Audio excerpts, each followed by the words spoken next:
So my talk today, my duty today is to share with you about my concept that I use for evaluation and the CT scan and the surgical indication. When we are the orbital surgeon, we know that this is the clinical that we have found every day. The patient with the trauma is going to be the acute one or the chronic one. And most of the problem that make we have headache is a restrictive strabismus and growth displacement. But our goal as an orbital surgeon or oculoplastic surgeon to bring everything back to normal as in the right lower video. The eye movement, the goal position is so important. The fracture is not the diagnosis, but the size does not determine the surgery. The function is the most important that we need to bring it back. For the timeline that we deal with the CT scan or imaging, it started in 1980. But after that, they developed the DICOM system. And after that, the PAC system, the multi-planar reconstruction. And if you are the Mac, I'm the Mac user.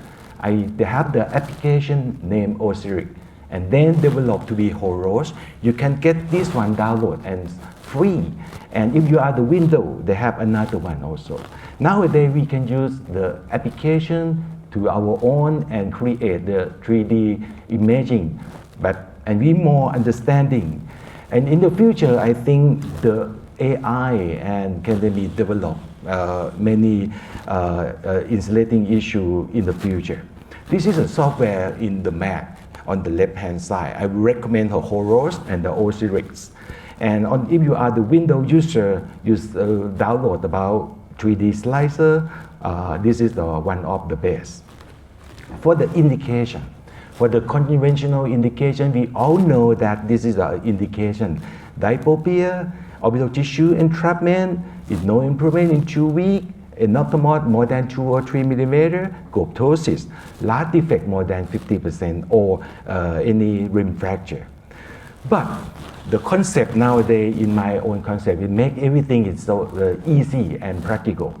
If the patient come and they have the fracture of the rim and zygomatic complex fracture, we need to fix that one first, and then we fix from the outside to inside. If we need to deal only the floor fracture, that's more complicated. If the surgeon is not the oculoplastic, sometimes they just deal with only the front part of the orbit. They cannot, and that's not there enough to go deeply to the optic canal or the optic nerve.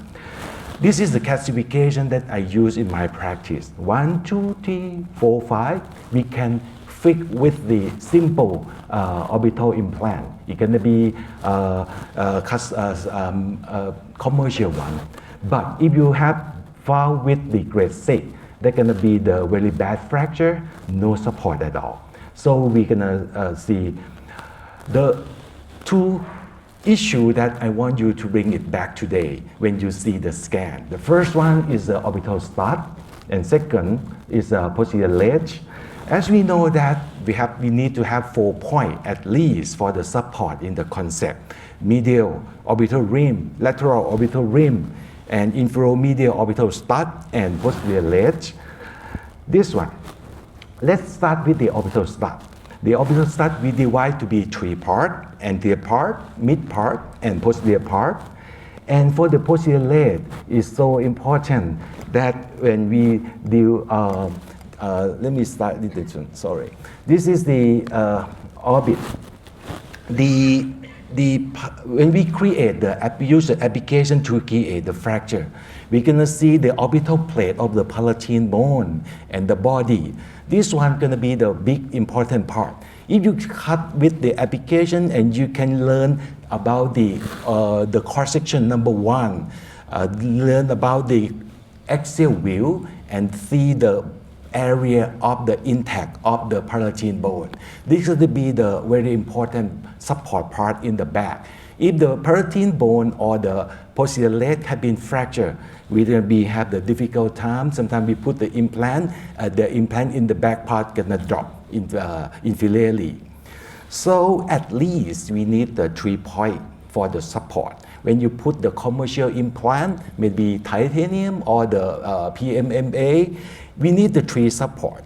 This is the 3 support, 1, 2, 3 in the back. So it's stable enough to make the implant stabilize for the rest of the life. And if you have 3, another 3, one is one in the front, medial lateral, and the orbital stud, at least 3 need to be important to support, and then fix with the screw. So let's start with the simple to the difficult. The first one, isolated orbital implant.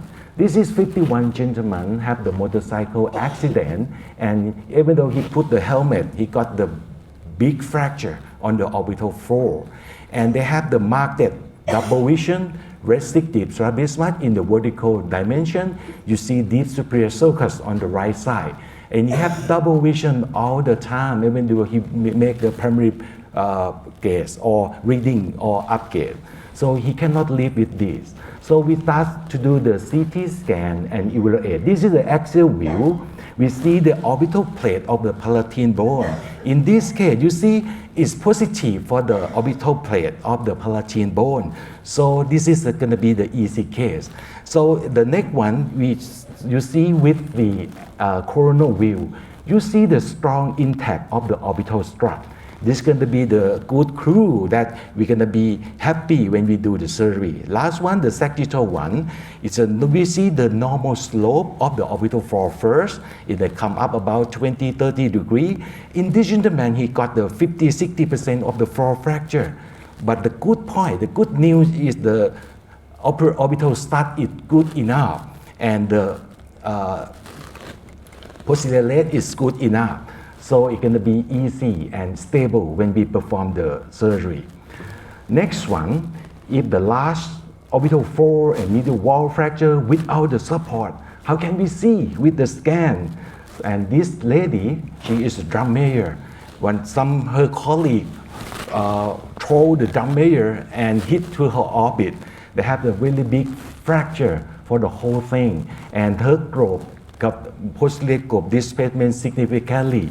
He has no double vision, but the position of the globe turned about 1.5 centimeter. That's going to be a tough one, and she have the minimal vertical restrictive strabismus also. Let's start with the CT scan. For the axial view, we can see the very large fracture on the medial wall and all the floor, and you can see the orbital stud have been gone. In this one, you can use the mode in the CT scan by the application. You use the ruler for measurement. And you can see on the sagittal view that how bad, how big for the floor. The previous surgeon did wrong for the correction. He just go in and put the implant, but no volume augmentation. So that's the bad part. So the next mode that is really helpful is called 3D dimension surface rendering mode. When you play with this one, you can be very fun. You load the application, put the CD-ROM in your file, and put at the 3D rendering, and go to the high quality. You're gonna have this images at home. You can learn at the night before the surgery, remember the normal side, and remember the abnormal side. Remember every angle, every dimension of the orbit, and then you remember it in your brain. And when you go to the surgery, it's going to be very practical and easy. So this is the example that 3D dimension about the CT scan show lots of the all support. We can go super deep, zoom in, zoom out. And if we put the regular commercial implant, what's going to happen? The posterior part, no support. So you can see the implant drop down posteriorly and inferiorly. So this is going to be like under correction. So when we put the scan to the lab, to the 3D printer, we got the rapid skull model prototype. So it's going to be very easy for us for doing the surgery more than conventional day or the previous day. The next mode, 2-dimension orthogonal MPR. This is a cool one. When you use the app, you go to mode and click at the 2D orthogonal MPR. It means viewing a CT scan simultaneously in 3 planes and are mostly perpendicular to each other. So I do encourage you to see at the same time on 3 views. So you can remember every angle, every contour, every shape of the fracture, and remember again in your brain. So when you go into surgery, it will be, you remember everything, so you're gonna dissect the soft tissue easily and confidentially. So in addition, this lady, she got the motorcycle accident and have the very bad fracture. So it's gonna be the tough one. So lastly, nowadays, I do encourage you guys to use the CD-ROM, learn by yourself at home, by the software, and get the rapid prototype every time as much as possible. So you can put that one, just shorten the surgical time and more precise.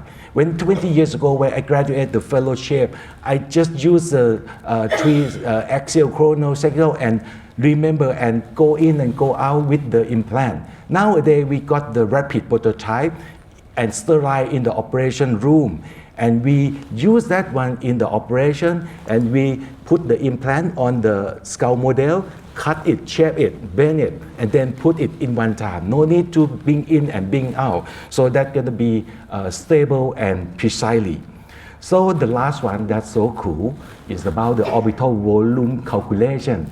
You can use this one for fun. In the application, you go to the mode ROI. ROI is mean region of interest. You just put that one to the close polygonal, and you go start from the deep orbit to the front part of the orbit, and you label about the contour and the shape of the bad orbit and the good orbit. And then you rename the region of interest. And the application software gonna be calculated and from the back to the front. And after you rename it, you just compute it. And ROI go to the ROI and computer volume. So the software will calculate the whole volume for us. In this case, in the fracture side, we saw that 31 cc, and on the left one, 28. So you see the difference. You can use this one for education, your research, and show your patient. So thank you very much.